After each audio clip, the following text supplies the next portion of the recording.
Good afternoon. We'll try again. Good afternoon. It is my pleasure to introduce this afternoon's speaker, Alisha Gordon. Alisha is a native of Decatur, Georgia. She earned her undergraduate degree in English from Spelman College in Atlanta. She later earned a Master's of Divinity degree with a concentration in religious education from the Candler School of Theology at Emory University. A gifted writer, teacher, and scholar activist, Alisha works to explore the intersectionality of faith and culture through conversations on race, pop culture, and spirituality. A world traveler, Alisha has journeyed internationally and worked with others to support and be an advocate for marginalized groups. Alisha's unique blend of social commentary, religious engagement, and popular culture has led her life committed to using her faith and her social interests to engage in meaningful conversations with others about race, difference, and social justice. This afternoon, we are excited to have her with us to deliver the 2016 Dr. Martin Luther King Jr. Legacy Convocation keynote address. Please join me in welcoming to the podium our keynote speaker, Alisha Gordon.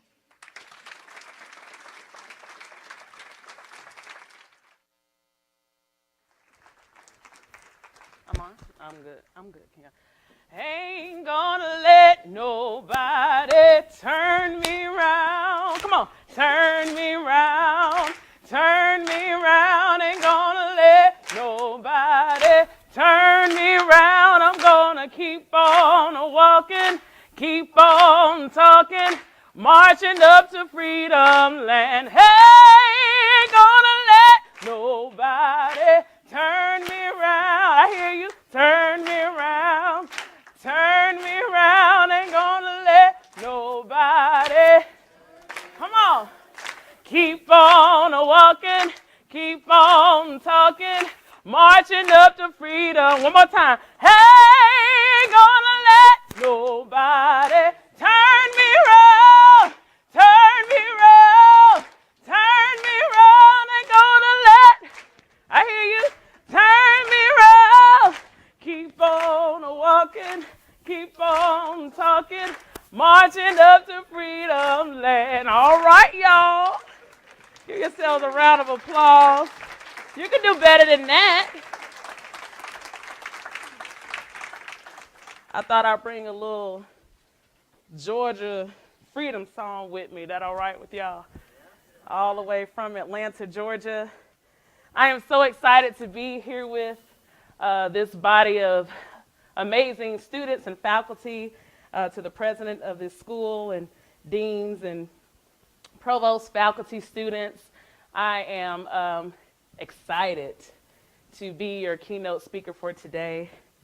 We're going to start our time with a little more King quotes, because that's what we do when we celebrate King, right? This is from the words of Dr. Martin Luther King Jr. in his 1963 speech, I Have a Dream. And it is actually a part of the speech that we don't hear that often on YouTube or in our quick clips. And I quote, "We have also come to this hallowed spot to remind America of the fierce urgency of now.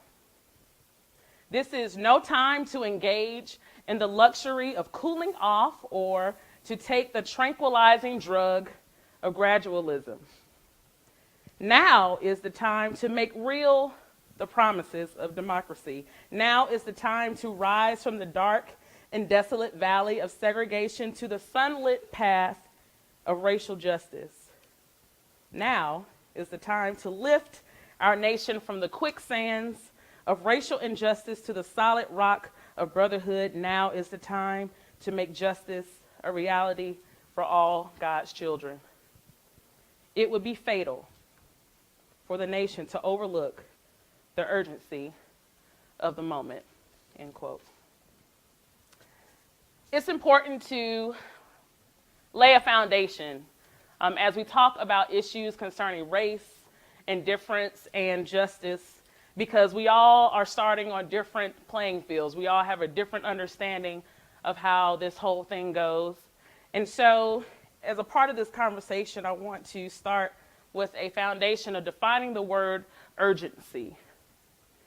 The word urgency is derived from the Latin, which means to press hard, push forward, to force, drive, compel, stimulate. Urgency is a pressing, driving force. It is a gnawing, something that is insatiable, that signals the importance of something requiring swift and persistent action. For example, there is no sense of urgency that we have when it is the end of the month and we are waiting for that next paycheck or student refund check, right? We're like, Lord, I need that money. Sense of urgency, right? There's no other urgency that we feel when we get that call from a department head or from your dean to call you into your office. We don't really know why. Our bodies often send urgent signals when something has gone haywire on the inside. Our heads pound, our stomach aches, all signals that there is something requiring swift and persistent action. So now we all understand this sense of urgency and what this word means, this kind of gnawing feeling that we have that something must happen now.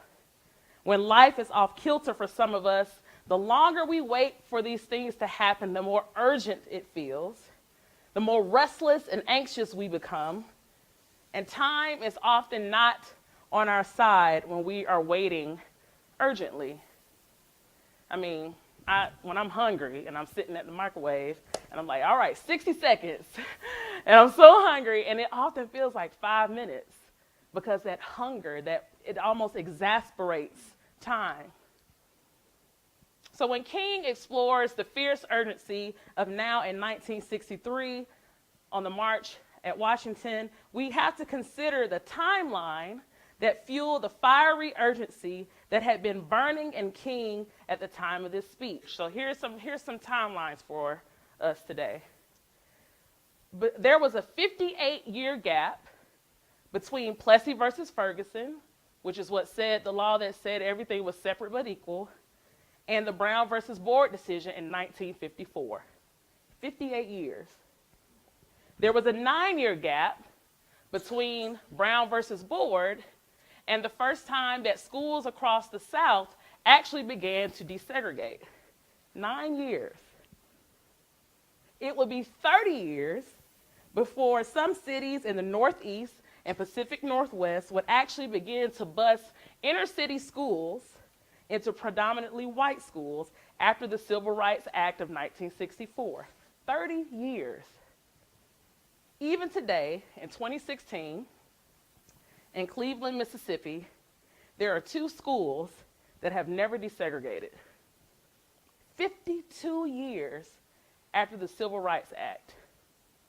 So, the fierce urgency of now and the process of time is really relative, right? Depending on what side of justice you are on, time means little when the pendulum of justice swings in your favor. When the systems of injustice work in your favor, time is of little concern. What's 58 years? You finally got it, right? But when these systems work against you, time means everything. So there's this clash regarding a sense of urgency concerning the justice not for just people of color, but all marginalized people, and the process towards liberation. For King, the urgency of now was the fuel that pushed policy changes in the United States. The urgency of now was the catalyst for protest after protest, pushing the issues of marginalized people at the forefront of America's mind. One could not ignore the constant interruption of young voices calling for freedom in the land of the free. The urgency of now is the pulse that lets us know that the clogged heart of America was and still is in need of a moral bypass. It is easy, as we often do, to remember King as this passive dreamer whose work inspires us to hug one another and sing Kumbaya and all those lovely things. But if you follow the progression of King's writing and speeches from the time he entered Montgomery to the time of his death, the angrier he became, the more discontent with the laborious process of waiting for justice. The sense of urgency for a deeply radical change in the fabric of America was evident in his writing by the time he died. And we have to remember King's context as a leader. And I think a lot of us, especially of us who are in college, will understand King went to Morehouse in Atlanta. He went to seminary, then he went to Boston to earn his PhD. And like many of us, we're in school and we're like, I'm going to go and be a pediatrician. I'm going to go be a lawyer. King was like, I'm going to go be a preacher. I love theology. I love to teach. And I'm going to be a husband, and I'm going to be a father. That sounds familiar. Any of us have these plans for our lives, right, where we're in college? And as a college student, it was not his plan to lead a global revolution for civil rights. That wasn't the plan. And we have to remember this context in light of why King had this fiery sense of urgency. So he graduates from Boston. He moves to Montgomery, Alabama in 1954 to be the lead pastor of Dexter Baptist Church. And not even a year later, Rosa Parks refuses to give up her seat on the bus. So King, being the youngest and the newest and the freshest face just out of college, they asked him to be the spokesperson for the Montgomery Improvement Association because he was the youngest and the newest face in Montgomery. That is how he entered into civil rights. He never had any intention on doing that. So to be thrusted into a world where fighting for justice would mean death threats, bombings, multiple arrests, and eventually an assassination, we can better understand King's urgency for justice.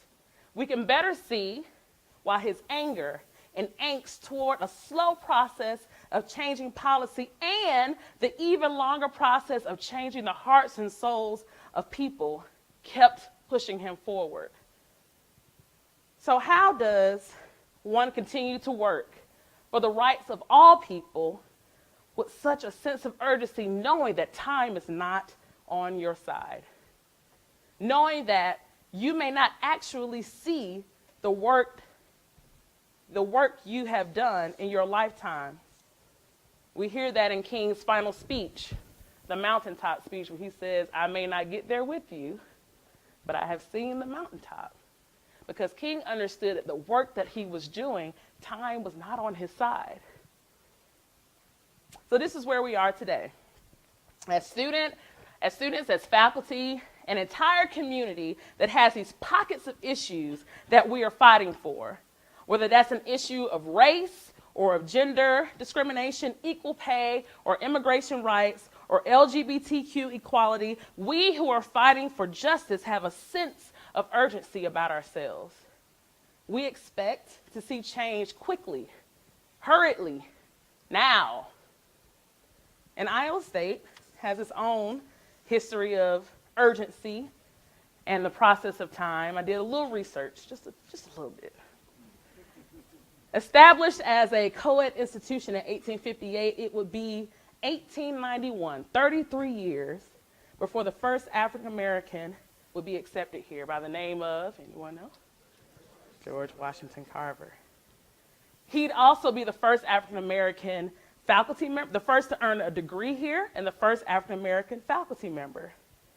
It would be in 1968, 77 years after Carver matriculated here, that a group of black students would enroll at Iowa State. Time passes, but the urgency for change is always constant. It would be 1895 before women could live on campus, in 1960 before women didn't have a curfew on campus. What is this? The 1970s would be the decade when maternity leave would not be considered a disability. And in 1972, the university would have its second single mother enrolled and living on campus. Time passes, but the urgency for change is always constant. Just last year, this institution replaced its IT system after 43 years. And Tom Hill, Vice President of Student Affairs and a 20-year member of this community, retired. Time passes, but the urgency for change is always constant. American Indians and Asian Americans and LGBTQ communities all have the same story. Time passes, but the urgency for change and inclusion always remains constant. And all of these things here at Iowa State and in King's time and in our times are all led by the persistence of young people, all done in the face of others who said it could not be done. The fierce urgency for change has always been here, always. It is the same urgency for change that Cesar Chavez for workers' rights, leaders of the Yellow Power movement for Asian Americans, the Chicano youth movement for Mexican American youth, the women and disabled people groups, all organized and pushed against the dissatisfaction of the status quo. All movements that was modeled after King and the civil rights movement. But the question is yesterday's movement today's movement? What are the direct connections between the two, and where do you fit in? In 1954, policy changed. It was on the law books, all was well, at least it seemed, but the heart of America had not. In 1964, with the Civil Rights Act, policy changed, but the mind of America had not. During the presidencies of Reagan and Father Bush and Son Bush and Clinton and even Obama, policies have changed, but the heart and souls of people have not. And the issues we fight today are no different than the issues King fought then. They're the exact same. The only differences are that the covertness, racism is covert now. There's no whites here, coloreds here. There's none of that stuff here. And the other difference is the way that we share our movements for justice through social media. And it's important to note that we, this generation, did not invent protesting, or we did not just discover injustice in the 21st century. We're not necessarily doing anything new, and we are not fighting a new battle. But we are using new tools to engage in the same war. And this is the beauty of the millennial generation. I was born, I'm going to tell you, in 1982. Woohoo, 80s, baby. And so sociologists at one point in time said I was Generation X, and I still stand by that I am Generation X. But new research is saying that I am a millennial. I'll take that, I like it. But the beauty of the millennial generation is that you see methods and methodology of the past have not worked. You see it. And many of us thought that with Obama in office, that life as we know it would change for the good, and people would be able to see that we don't have to be subjected to such prejudice and racism in our country. And we've only realized that by his presence in office, y'all can finish the statement. So you understand, you in this room, understand that though history has proved that long-term, constant plugging away at an issue can eventually return positive gains, you also see that the deeply seated differences that divide us are not only rooted in policy, but also rooted in the hearts and souls of people. Times have changed, policies have changed, but the hearts of men and women?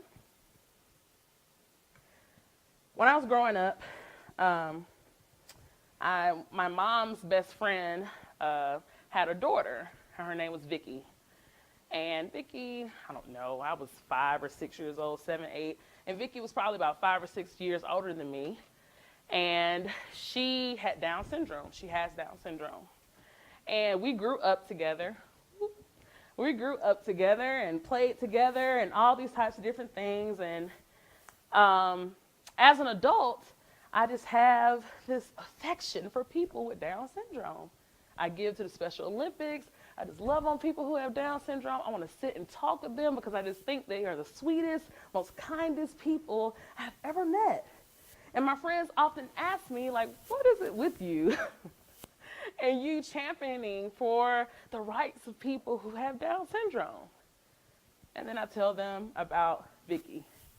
I grew up with this girl. We played in the backyard together, and we had this relationship with one another.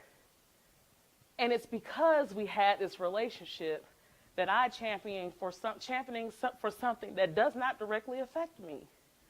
I don't have Down syndrome. No one in my family has Down syndrome. No one I personally know has Down syndrome. But because of my relationship that I established with this girl 20 plus years ago, that is now a cause that is close to my heart. And we often wonder, how is it that I can be, so concerned about the issues of people of color and people of the LGBTQ community or women's rights or immigration rights? None of that affects me. But it does if you have relationship. Relationship matters because relationships helps expose our biases and our blind spots. It's so easy to say that these things that we are protesting against has absolutely nothing to do with us. But it does when your roommate's family is from an immigrant community. It does when someone in your family is dealing with depression because they have a hard time admitting their sexual orientation to their family. It does when a member of your family who's married in of a different race experience blatant racism in your face. It begins to matter when there's relationship. And that is the role of community. Individual ideologies, we live in a society where we are very individualized. You go to school, you get your education, you make your money, you get your job. It's all about you. And sometimes we think that this individual ideology allows us to move faster to our goals, faster to revolution, faster to the track of finding justice. But the problem with moving as an individual is that there's no one to check us. There's no one to be in our ear and telling us when we are on the wrong track. But when we do it with community, when we do this work with relationship in mind, it calls us to consider the other. It calls us to consider those people that we shop with and eat with, that we have meetings with, that we take classes with, and it slows our pace. We are no longer so consumed with getting to the end road of justice because we have a community of people behind us, next to us, in front of us. That slows us down, but it makes the quality of our work even the richer. The civil rights movement was about access. It was about equality. It was about the ability to enter through the front door instead of the back, to shop and eat lunch wherever you want, to earn degrees in the school of your choice. That is what I consider the greatest success of the civil rights movement. But the civil rights movement did not offer an exchange of power. Power that gives minority groups the ability to change and dismantle the structures that made discriminatory practices against all people possible. Yes, I can enter through the front door, but what happens when I'm ready to apply for a job? That's a structure issue. Yes, I can enroll in a wonderful institution like this, but what happens when the policies in the school make it difficult for me to engage and learn? That's a structure issue. But that's where you come in. Every generation has its fight. And there's always this tension between the civil rights movement and the Black Lives Matter movement and this current 21st century millennial movement for justice. And we're always swishing around trying to figure out what is our charge as students today. This is your charge. Your fight is to dismantle the system. We already have access. We're here. But what about the systems that perpetuate violence against minorities, that make it impossible for women to earn the same dollar as men do? To be in positions of power, not for personal gain, but for global liberation of a marginalized people. The systems that make equal access to quality education is yours to dismantle. The systems that make the arrest and subsequent convictions of Black and brown people happen more frequently is yours to dismantle. The systems that make it easy for pimps to lure young girls and boys into sex trafficking is yours to dismantle. The systems that cause for 18-year-olds to accumulate insane amounts of debt to get a college education is yours to dismantle. The systems that make access to quality food and clean, lead-free water difficult for working and low-income families is yours to dismantle. You must do it. You must feel the same burning urgency that pushes and protests and interrupts, even if you're doing it alone. How do we do it? I'm a religious educator, so I'm always about the practical application. How do we do it? How do we, who have the fierce urgency of now, begin to pick up King's mantle and move past an outcry for access, but for the power to dismantle the system? There are two things. One, stay in motion. King stayed in perpetual motion. He always had some cause on his plate that he rallied for, whether it was equal rights for African Americans, the war in Vietnam, the redistribution of wealth, economic justice, even defending sanitation workers the night before his murder. King's urgency for equality kept him moving and talking and writing and engaging in all these global issues. You have to stay in perpetual motion. You have to remain engaged and active about the things that matter to not only you, but to your friends and to your colleagues and to your family members. The second thing is to use what you got. King's ability to use the skills he developed in college to prepare him to lead the movement. College-age students have always been the voice of movements across the globe. Earlier this week, there was a MLK Now forum in New York, and the activist Rahel Tesfamariam, she talked about what an activist looked like. She dispelled the notion that an activist is always someone on the front line, holding the picket sign, dressed in a particular way, yelling out phrases. But she says, who is an activist? She says, if you want to be alive, you are an activist. Our focus on King's sacrifice is where it should be, but let us not forget the work and activism of names of people unsaid, people who simply used what they had to make a difference. Septima Clark, ever heard that name before? Probably not. An educator from South Carolina who was responsible for developing the literacy and citizenship workshop that played an important role in the drive for voting rights. Part of the issue with with African Americans being able to vote throughout the South was that they couldn't read and write. And so she, an educator, went to school to be a teacher, took her skills to teach African Americans about literacy so they could vote. She used what she had. Bernard Lafayette, anybody heard that name before? He was from Tampa, Florida, and participated in the Freedom Rides of 1961. He was a college student at American Baptist Seminary in Nashville. When he first started in the movement, he is, to this day, a rebellious teacher and faith leader with whom I've had the pleasure of working with in Nashville, Tennessee, with an organization called Fearless Dialogues. He was just rebellious as hell, man. He was just like, listen. Gregory Ellison Sr.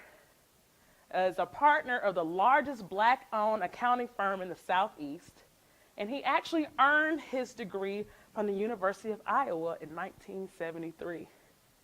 He used his business acumen and skills to help promote proper business practices for civil rights groups across the Southeast. I mean, he kept the book straight. That's important when you're leading a movement. And me. I'm this girl from Atlanta who majored in English, and I wanted to be a journalist when I grew up, and life happened and these dreams were deferred, and so I would go to seminary at Emory, I would write, and I would teach, and I'm just doing these things that I like to do. And then something would happen in our world that would turn my talents into a resource for the movement. Michael Brown was killed. Now, that had not been the first time that a person of color had been killed in the United States by the police, but it was something about seeing his body lay in the street for 5 hours that did something to me on the inside that I still, to this day, have not shaken. And so, I'm just this girl from Atlanta with an English degree and a seminary degree and teaching experience. I used to teach high school English, and I decided to take my gifts and talents that I learned in college and use them to talk about the movement. I used them to teach about race and racial reconciliation, and traveled to Palestine and Uganda and to Brazil to have these conversations about poverty and marginalization. I never really intended on doing that. I didn't think that's what my English degree would be for, but we all are learning things in this part of our lives that we can use for the movement. And it doesn't have to be frontline ticketing. Your majors and what you're doing in your life matters. Whether you're a faculty here or on staff here, your work here matters. You're an artist, paint. If you're a singer, sing. If you're a biology or chemistry major, use your research to help find cures. Find your role. If you're a writer, write books so people can use your words. If you're a musician, write music so people can use your melodies. If you clean houses, let the windows gleam so that it may be a testament of the light shining through the movement.